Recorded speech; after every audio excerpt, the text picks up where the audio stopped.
Hello, ಎಲ್ಲರಿಗೂ ನಮಸ್ಕಾರ. ಎಲ್ಲರೂ ಹೇಗಿದ್ದೀರಾ? ಎಲ್ಲರೂ ಚೆನ್ನಾಗಿದ್ದೀರಾ ಅಂತ ಭಾವಿಸ್ತೀನಿ. ನಾನೊಂದು ಸಿಂಪಲ್ ರೆಸಿಪಿ ಮಾಡ್ತೀನಿ. ಒಂದು ಅನ್ನದ ಜೊತೆ ತಿನ್ನೋಕೆ, ಅನ್ನಕ್ಕೆ ಮತ್ತು ದೋಸೆನೂ ತಿನ್ಬೋದು ಆರಾಮಾಗಿ. ಚಪಾತಿ ಅಂತೂ ಮೊದಲೇ ತಿನ್ಬೋದು, ತುಂಬಾ ಟೇಸ್ಟ್ ಇರುತ್ತೆ. ನೋಡಿ ಹೇಗೆ ಮಾಡ್ತೀನಿ ನೋಡಿ. ಏನಂತ, ಬ್ರಿಂಜಾಲ್ ಮೊಸರು ಗ್ರೇವಿ ಇದು ನೋಡಿ ಮಾಡ್ತೀನಿ. ಬನ್ನಿ ಹೇಗೆ ಮಾಡೋದಂತ ಒಂದು ಸ್ವಲ್ಪ ತೋರಿಸ್ತೀನಿ. ಫಸ್ಟ್ ಇದನ್ನು ಕಟ್ ಮಾಡ್ಕೊಳ್ಳೋಣ ನಾವು ರೌಂಡ್ಗೆ. ಏನು ದಿನ ಅಡುಗೆ ಮಾಡೋದು, ಏನು ಸಾರು ಮಾಡೋಂತ ಅಂದಾಗ ನಾವು ಈ ಥರ ಒಂದು ರೆಸಿಪಿ ಮಾಡಿ ನಾವು ಸ್ಟೋರ್ ಮಾಡಿ ಇಟ್ಕೋಬೋದು ಆರಾಮಾಗಿದು. ಇದಕ್ಕೆ ಸ್ವಲ್ಪ ಎಣ್ಣೆ ಜಾಸ್ತಿ ಬೇಕಾಗುತ್ತೆ, ಬರೀ ಏನಿಲ್ಲ. ನನ್ನ ಮಗಳು ತುಂಬ ಹೇಳ್ತಿಲ್ಲಮ್ಮ ಬದನೆಕಾಯಿ ಗ್ರೇವಿ ಮಾಡು ಅಂತ.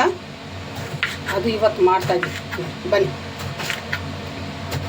ಈ ಥರ ಸ್ಲೇಸ್ ಮಾಡ್ಕೊಳ್ಳೋಣ. ನಾನು ಸ್ವಲ್ಪ ಇವಾಗ ಇದನ್ನು ಪಕ್ಕಿಟ್ಬಿಟ್ಟು ಮಸಾಲೆ ರೆಡಿ ಮಾಡೋಣ. ಪ್ಲೇಟ್ ತೊಗೊಂಡಿದ್ದೀನಿ. ಪ್ಲೇಟಿಗೆ ನಾನು ಸ್ವಲ್ಪ ರೆಡ್ ಚಿಲ್ಲಿ ಪೌಡರ್ ಹಾಕ್ತೀನಿ.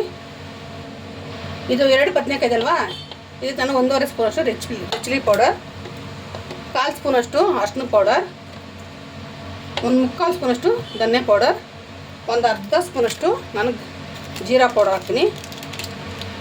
ನಾನು ಜಾಸ್ತಿ ಜೀರಾ ಪೌಡರ್ ಯೂಸ್ ಮಾಡಲ್ಲ ಯಾವತ್ತೂ, ಇಷ್ಟೇ. ಮತ್ತು ಇದಕ್ಕೆ ಇವಾಗ ಗರಂ ಮಸಾಲ ಹಾಕ್ತೀನಿ. ನಿಮಿಷ ಸ್ವಲ್ಪ ಗರಂ ಮಸಾಲ ಖಾಲಿ ಆಗಿದೆ ಮನೆಯಲ್ಲಿ. ಮಾಡುವಾಗ ತೋರಿಸ್ತೀನಿ, ಒಂದು ವೀಡಿಯೋ ಮಾಡ್ತೀನಿ ಏನೇನು ಹಾಕ್ತೀನಿ ಅಂತ.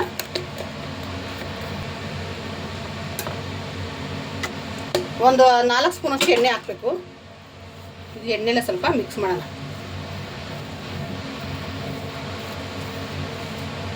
ಯಾವಾಗ ಒಂದೇ ಥರ ತರಕಾರಿ ಸಾರು ಅಂತೆ, ಮಸಾಲೆ ಸಾರು, ಸೊಪ್ಪು ಸಾರು ತಿನ್ನೋಕೆ ಬೋರ್ ಆದಾಗ ಈ ಥರ ಮಾಡ್ಕೊಳ್ಳಿ. ನೋಡಿ ಇಷ್ಟೇ. ಈಗ ಸಾರಿ ಉಪ್ಪು ಹಾಕೋದೇ ಮರ್ತ್ಬಿಟ್ಟು ನೋಡಿ.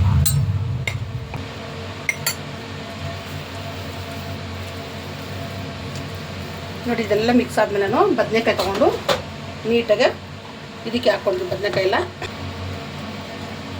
ಈ ಥರ ಮಸಾಲೆ ಎಲ್ಲ ಹಚ್ಚಿದ್ದೀನಿ. ಬಂದು ಇವಾಗ ಫ್ರೈ ಮಾಡ್ತೀನಿ. ಪ್ಯಾನ್ ಇಟ್ಟಿದ್ದೀನಿ ನಾನು. ಇದಕ್ಕೆ ನಾನು ಇವಾಗ ಎಣ್ಣೆ ಹಾಕಬೇಕು ಜಾಸ್ತಿ. ನಾನು ಹೇಳ್ದಂಗೆ ಇದು ಮಾಡ್ಬೇಕನ್ನ 150 ಗ್ರಾಮ್ ಎಣ್ಣೆ ಬೇಕು. ಇವಾಗ ಇದು ಹಾಕಿದ್ದೀನಿ, ಬಿಸಿಯಾಗಿದೆ ಸ್ವಲ್ಪ. ಇದಕ್ಕೆ ನಾನು ಇವಾಗ ಫ್ರೈ ಮಾಡಿ ಇದು ಮಸಾಲೆ ಹಾಕಿ ಅಂತ ಬದನೆಕಾಯಿ ಹಾಕ್ಕೊಳ್ತೀನಿ. ಇದು ಸ್ವಲ್ಪ ಫ್ರೈ ಆಗಬೇಕು, ಅದಕ್ಕೋಸ್ಕರ.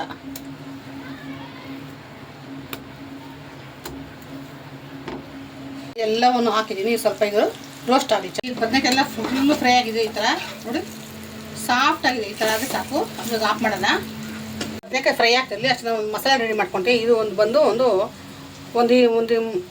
300 ಗ್ರಾಮ್ ಅಷ್ಟು ಮೊಸರು ಇದೆ. ಇದಕ್ಕೆ ನಾನು ಸ್ವಲ್ಪ ಉಪ್ಪು ಹಾಕ್ಕೊತೀನಿ.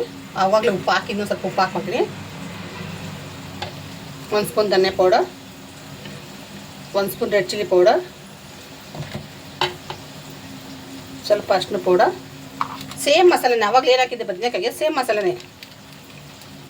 ಸ್ವಲ್ಪ ಜೀರಾ ಪೌಡರ್, ಸ್ವಲ್ಪ ಚಾಟ್ ಮಸಾಲ, ಇಷ್ಟನ್ನು ಮಿಕ್ಸ್ ಮಾಡೋಣ ನಾವು. ಇವಾಗ ಇದು ರೆಡಿ ಆಯಿತು. ಇವಾಗ ಅದೇ ಒಂದು ಪ್ಯಾನ್ ಇಟ್ಟಿದ್ದೇನೆ. ಇವಾಗ ಇದಕ್ಕೆ ಸ್ವಲ್ಪ ಎಣ್ಣೆ ಹಾಕ್ಕೊಳ್ತೀನಿ. ನೀವು ಅನ್ಕೋಬೋದು ಇಷ್ಟೊಂದು ಎಣ್ಣೆ ಹಾಕ್ತಾರೆ ಅಂತ. ಇದಕ್ಕೆ ಎಣ್ಣೆ ಬೇಕೇ ಬೇಕು.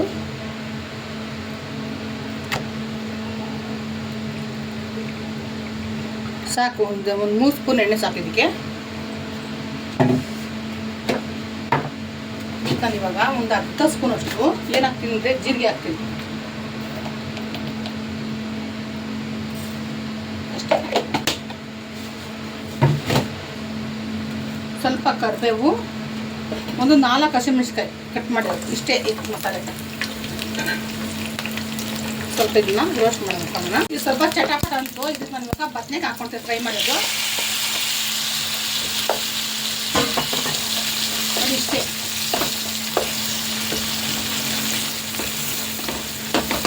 ಇದು ತುಂಬ ಸಾಫ್ಟ್ ಆಗ್ಬಿಡುತ್ತೆ, ನಾವೇನು ಮಾಡೋದು ಬೇಡ. ನೋಡಿ ಇದು ತುಂಬ ಸಾಫ್ಟ್ ಆಗ್ಬಿಡುತ್ತೆ. ಇದು ನಾವು ಮಾಡಿಟ್ಟು ಮಸಾಲೆ ಹಾಕೋಣ.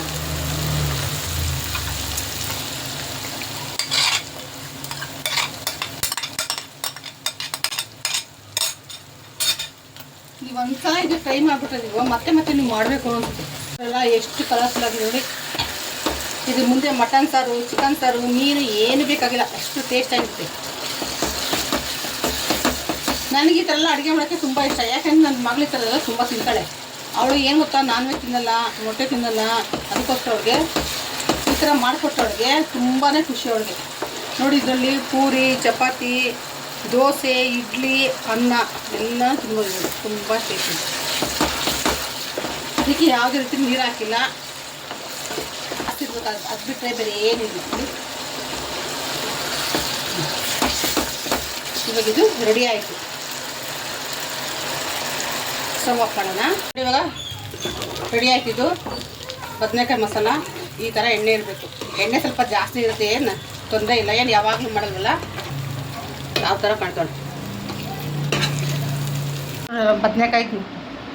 ಬದನೆಕಾಯಿ ಮಸಾಲ ಗೊಜ್ಜು ತುಂಬಾ ಟೇಸ್ಟ್ ಇರುತ್ತೆ. ತುಂಬ ಈಸಿ ಇದು. ನಾವು ಮಾಡಿ ಇಟ್ಕೊಬಿಟ್ಟು ಒಂದು 4-5 ದಿನ ಕೂಡ ಆರಾಮಾಗಿ ತಿನ್ಬೋದು. ಇಡ್ಲಿ, ದೋಸೆ ಎಲ್ಲ ತಿನ್ಬೋದು. ತುಂಬ ಟೇಸ್ಟಿಯಾಗಿರುತ್ತೆ. ಬೇಗ ಏನು ಮಾಡ್ಬೋದು ನೋಡಿ. ಇದೊಂದು ದಪ್ಪದೊಂದು ಬದನೆಕಾಯಿ ಇನ್ನೊಂದು ನೀವು ಮನೆಯಲ್ಲಿ ಮಾಡ್ಕೊತೀನಿ. ಚೆನ್ನಾಗಿ ನನಗೆ ಕಮೆಂಟ್ಸ್. ಓಕೆ, ಬಾಯ್.